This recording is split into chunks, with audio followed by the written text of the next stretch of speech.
किसान साथियों राम राम। आशा करता हूँ आप सब ठीक ठाक होंगे। साथियों आज हम चर्चा करने जा रहे हैं नरमा और कपास की फसल के ऊपर और इनके भावों के ऊपर। साथियों मैं आपको बता देना चाहता हूँ कि आज एक चर्चा रोग बीमारी से हटके है, तो जरा गौर से सुनिए।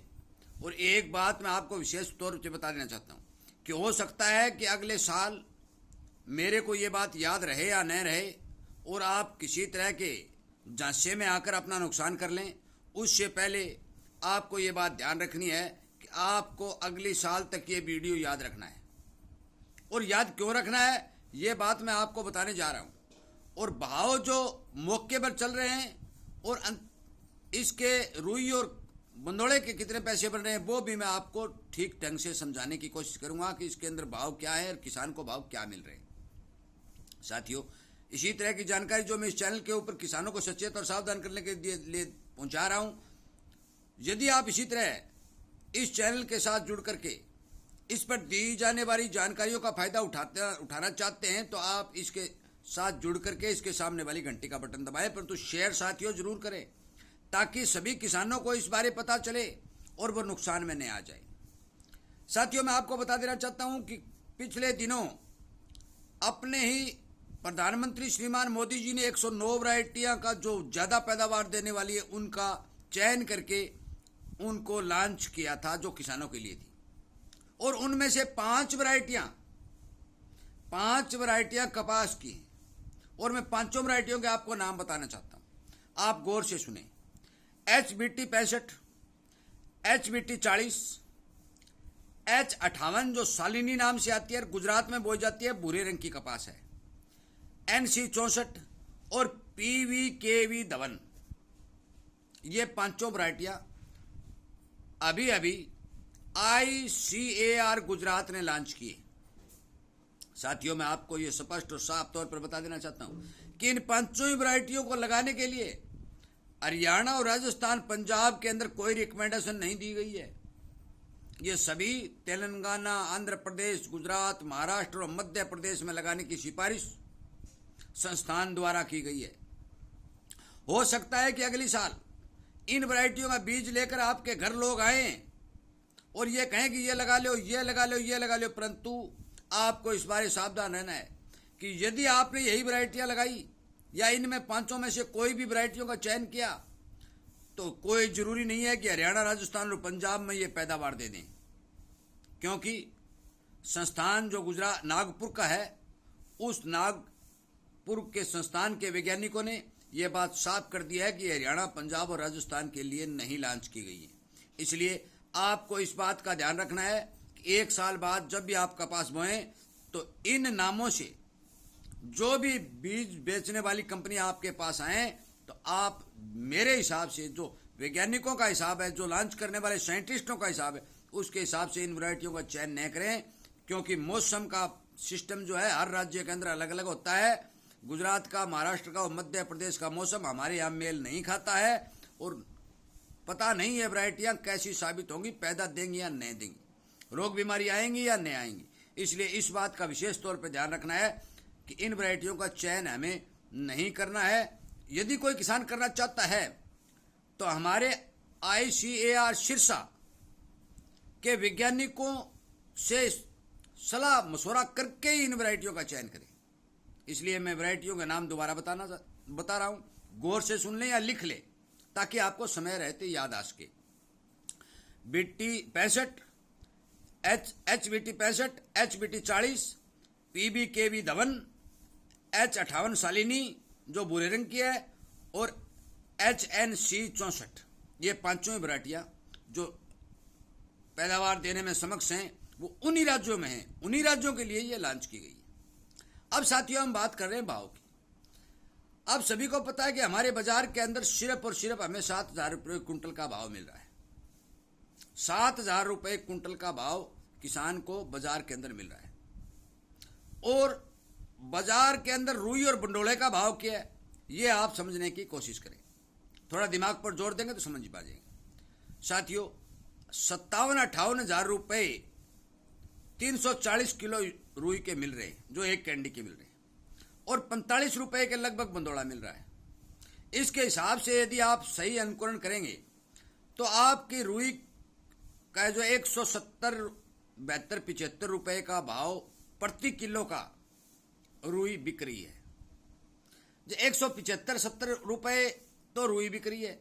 और आपको पता है कि मंडी के अंदर बंदोड़ा भी अब 4,500 रुपए के करीब बिक रहा है। इसका मतलब 90 रुपए का बंदोड़ा हो गया, क्योंकि 3 किलो नरमा के अंदर 1 किलो रुई निकलती है, 2 किलो नरमा वो बंदोड़ा निकलता है। जब 2 किलो बंदोड़ा 90 रुपए का और 170 रुपए की रुई, तो ये भाव बन गया मोटा मोटा 260 रुपए। तो 260 रुपए का मतलब आप देखो कि हमारा जो नरमा लिया जा रहा है उसको 2 भागों में बांट करके हमें ही वापस दिया जा रहा है। रुई चलो मिल वालों को मिल रही है, बंदोड़ा हम किसान यूज कर रहे हैं, वो हमें 85 और 90 रुपए दिया जा रहा है दोनों ही चीजों का। यदि दोनों चीजों को पाड़ के हम अलग अलग भाव जोड़ के हिसाब लगाएंगे तो रुई 170 की और 90 रुपए का बंदोड़ा कुल मिला के 260 और 270 रुपए बनता है।